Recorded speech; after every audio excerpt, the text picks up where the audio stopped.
శ్రీ గురు చరణ కమలేభ్యో నమః. శ్రీహరి భగవానుడు చెప్తున్నారు, మాసాన మార్గశీర్షం అని. అంటే అన్ని మాసాల్లో మార్గశిర మాసం నేనే అని, అలాగే కార్తీక మాసం నాకు చాలా ప్రియమైంది అని. తను అవటం వేరు, తనకి ప్రియమైనది అవటం వేరు. తనకంటే తనకి ప్రియమైనది చాలా ఇష్టమైనది, ప్రియమైనది అని. మనకి సంవత్సరానికి 12 నెలలు, నెలకి 2 పక్షాలు, పక్షానికి ఒక ఏకాదశి చొప్పున నెలకి 2 ఏకాదశులు, అంటే సంవత్సరానికి 24 ఏకాదశులు. ఒక్కొక్కసారి అధిక మాసం వస్తుంది, దానిలో 2 ఏకాదశులు, మొత్తం 26 ఏకాదశులు. ఏకాదశి వ్రత ఉపవాసం వలన భక్తుడు భగవాను యొక్క ధామాన్ని చేరుకుంటాడు. ఎవరైతే జనన మరణ చక్రం నుండి బయటపడాలనుకుంటారో వారు ఏకాదశిని నియమ పద్ధతిలో గాని ఆచరించినట్లయితే ఇహలోక సౌఖ్యాలను అనుభవించి చివరికి భవసాగరం నుండి బయటపడతారు. సందేహమే లేదు. మనం ఇంతకు ముందు ఏకాదశుల మహిమల్ని తెలుసుకున్నాం. వైష్ణవ భక్తులకి ఆషాఢ పౌర్ణమి నుండి కార్తీక పౌర్ణమి వరకు కూడా చాతుర్మాస వ్రతం జరుగుతుంది. ఈ కార్తీక హరిబోధిని ఏకాదశితో చాతుర్మాస వ్రతం సమాప్తమవుతుంది. ఇప్పుడు హరిబోధిని ఏకాదశి యొక్క గొప్పతనాన్ని తెలుసుకుందాం. ఒకసారి బ్రహ్మదేవుడు నారదుని చూచి, ఓ కుమార, సకల పాపహరమైన హరిబోధిని ఏకాదశి మహత్యం తెలుపుతాను, శ్రద్ధగా విను అని ఇలా చెప్పనారంభించారు. శ్రీ విష్ణు భగవానునికి ఆత్మ సమర్పణ చేసి భక్తితో పూజించిన వారికి మోక్షం సులభం. నారద, హరిబోధిని ఏకాదశి ఉపవాసము చెయ్యనంత వరకే గంగా స్నాన ప్రాముఖ్యత. కార్తీక మాస శుక్లపక్ష ఏకాదశి అంటే పౌర్ణమి ముందు వచ్చు ఏకాదశి. దీని పేరు హరిబోధిని ఏకాదశి. ఈ ఏకాదశి వ్రత ఉపవాసం వలన సముద్ర స్నాన ఫలం, తీర్థయాత్ర ఫలితం వస్తుంది.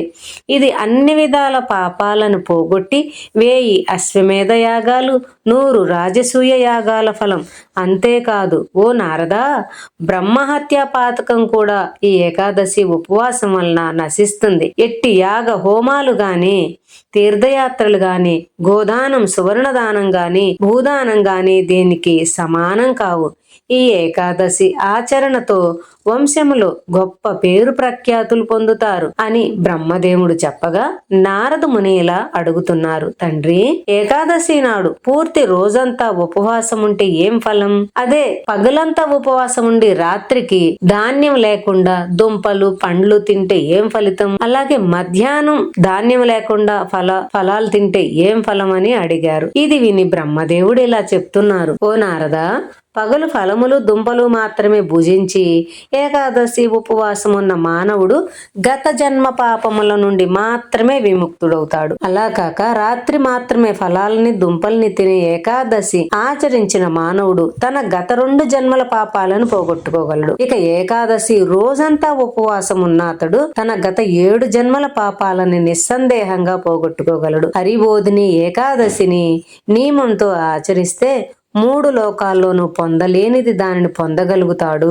సుమేరు పర్వత సమానమైన పాపం మొత్తం పాపహారియగు హరిబోధిని ఏకాదశి ఆచరణచే నిర్మూలించుకోగలుగుతాడు. అంతేకాదు రోజంతా ఉపవాసం ఉండి రాత్రి జాగరణ చేస్తే గత 1000 జన్మల్లోని పాపరాశినంతా కూడా ఒక నుప్పు కణంచే దూది రాసి భస్మమైనట్లు బూడిద కాగలదు. ఈ ఫలితాలు హరిబోధిని ఏకాదశి ఆచరించు వారికి నిస్సందేహంగా లభిస్తాయి. ఈ రోజున చేసిన ఎంత చిన్న మంచి పని అయినా, దాన ధర్మాలైనా గొప్ప ఫలితాన్ని ఇస్తాయి. నియమాలు పాటించకుండా ఎంతటి సత్కార్యం చేసినా కూడా దానికి కించిత్తు ఫలం కూడా ఉండదు.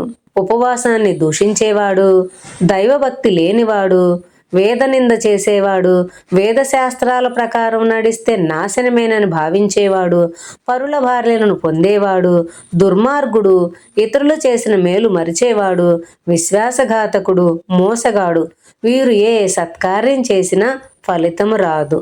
బ్రాహ్మణులు గాని బ్రాహ్మణేతరులు గాని పరుల భార్యలను పొందువాడు, అందులోను బ్రాహ్మణ స్త్రీలను పొందువాడు చండాలునితో సమానమగును.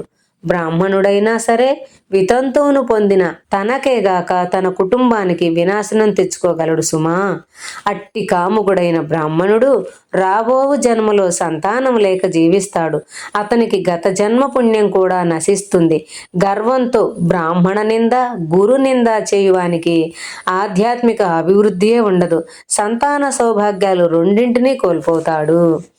ఇంకా దుష్ప్రవర్తన కలవాడు, హీన కుల స్త్రీతో సంభోగం చేసేవాడు, దుర్మార్గులతో సహవాసం చేసేవాడు, ఈ ముగ్గురు పుణ్యాన్ని పోగొట్టుకొని తమ నాశనం తానే తెచ్చుకుంటారు. పాపులతో తిరిగేవాడు చనిపోయిన తర్వాత యమలోకానికే చేరతాడు.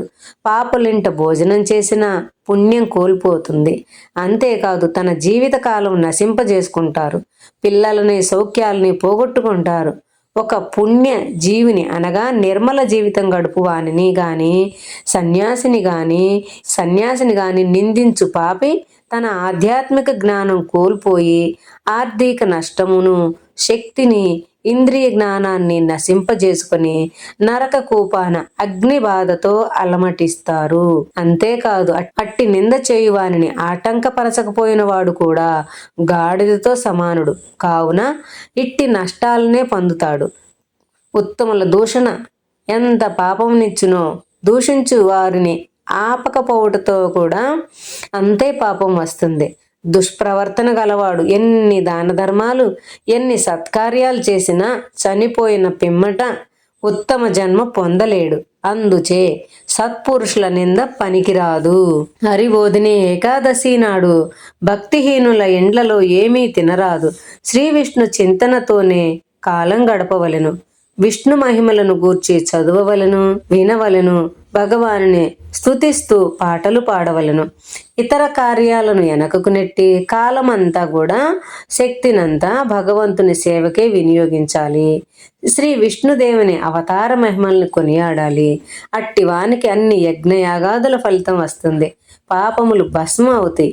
శ్రీకృష్ణ లీలలు వినటు గాని చదువుట గాని, ముఖ్యంగా కార్తీక మాసంలో ఏకాదశి నాడు చేసినచో గోదాన, సువర్ణదాన, సప్త దీపదానముల పుణ్యం లభిస్తుంది.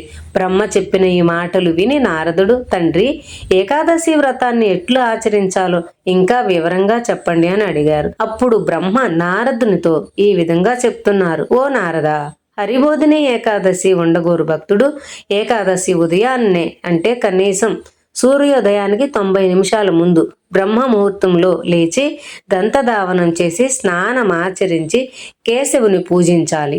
భగవంతుని చరిత్రను చదవాలి. పురాణ పఠనం చేయాలి. ఓ కేశవ, ఈరోజు నీ ప్రీతి కొరకు ఏకాదశి ఉపవాసం ఉండదలిచాను. రేపు నీ ప్రసాదం తీసుకుంటాను. పద్మాక్ష, పురుషోత్తమ, సర్వశక్తి స్వరూప, నన్ను రక్షింపుము, పాహిమామని ప్రార్థించాలి. ఇట్లు హృదయపూర్వకంగా నిష్ఠతో ప్రార్థించి ఆ రోజు ఆనందంగా ఉపవాసం ఉండవలెను. శ్రీకృష్ణ లీలల గానం, భజన ఉత్తమ ఫలితాన్ని ఇస్తుంది. ఆనాడు శ్రీకృష్ణ దేవుని కర్పూరము, పండ్లు, పరిమళ పుష్పాలు, అగరవత్తు, సాంబ్రాణీలతో అర్చించవలెను. ఆనాడు దానగుణము కలిగి ఉండవలెను. ఇందుచే పాపము పుణ్యముగా మారును. ఆనాడు శ్రీకృష్ణ భగవానునికి రకరకముల ఫలాలను సమర్పించాలి. అందువలన పుణ్యతీర్థాల స్నానం చేసినంత, సకల దానములు చేసినంత పుణ్యం లభిస్తుంది. కృష్ణ భగవానికి ప్రీతికరములైన వకుళ, అశోక, పాటలి పువ్వులతో పూజించిన వారికి సూర్యచంద్రులు ఉన్నంతకాలం ఎట్టి బాధలు లేక సర్వ సౌఖ్యాలు ఉంటాయి. జగన్నాథుడగు శ్రీకృష్ణుని గన్నేరు పూలతో పూజిస్తే 4 యుగాల పర్యంతం భగవంతుని దయ అతనిపై ఉంటుంది. శ్రీకృష్ణ దేవునికి కార్తీక మాసాన తులసీ దళాలతో పూజించే వారికి 1,000,000 గోవులను దానమిచ్చిన ఫలం లభిస్తుంది. అలాగే ద్వాదశి నాడు ఉదయాన్నే స్నానమాచరించి శ్రీకృష్ణ నామాలతో జపం చేసుకుని శక్తిని బట్టి పారణ నిమిత్తము భగవంతునికి నైవేద్యం నివేదించి భగవంతుని ప్రీతి కొరకు భక్తుడు తన గురువును పూజించి సత్కరించాలి. శక్తి లోపం లేకుండా దక్షిణా దానం ఇవ్వవలెను. గురు పూజ వలన భగవంతుడు ప్రీతి చెందును. తరువాత బ్రాహ్మణుల ఎదుట తాను ఎట్టి లోపమును బుద్ధిపూర్వకంగా గాని తెలియక గాని చేసినచో ఆ పాపమును అంగీకరించి దాని నివృత్తి కొరకు కృష్ణ భగవానుని గుడికి గోదానం ఇయ్యవలెను. కార్తీక మాసం అంతయు విష్ణు సన్నిధిలో ప్రతి దినము నేతితో దీపారాధన చేయవలెను. అట్లే తులసిమాత ఎదుట కూడా నేతి దీపం ఉంచాలి. నేతి దీపదానం శ్రేష్టము. అట్టివారు ఏకాదశి ఫలితం సంపూర్ణంగా పొందగలుగుతారు. ఇట్టి ఆరాధనలు చేసిన పిమ్మట భోజనం చెయ్యవలెను. ఈ మాసంతో చాతుర్మాస వ్రతం పూర్తి అగును. కావున ఈ 4 నెలల్లో ఈ చాతుర్మాస వ్రతం ఆచరించిన వారు అనంతమగు ఫలితాలను పొందుతారు. అట్టివారు మరణానంతరము శ్రీహరి నివాసాన్ని చేరుదురు. ఈ చాతుర్మాస వ్రతాన్ని ఎట్టి భంగము లేక ఆచరించించో నిరంతర సౌఖ్యం లభించి పునర్జన్మ ఉండదు. అట్లుగాక వ్రతభంగం చేసిన వారు మరు జన్మలో గుడ్డివారుగాను కుష్ఠవ్యాధి పీడితులుగాని అగుదురు.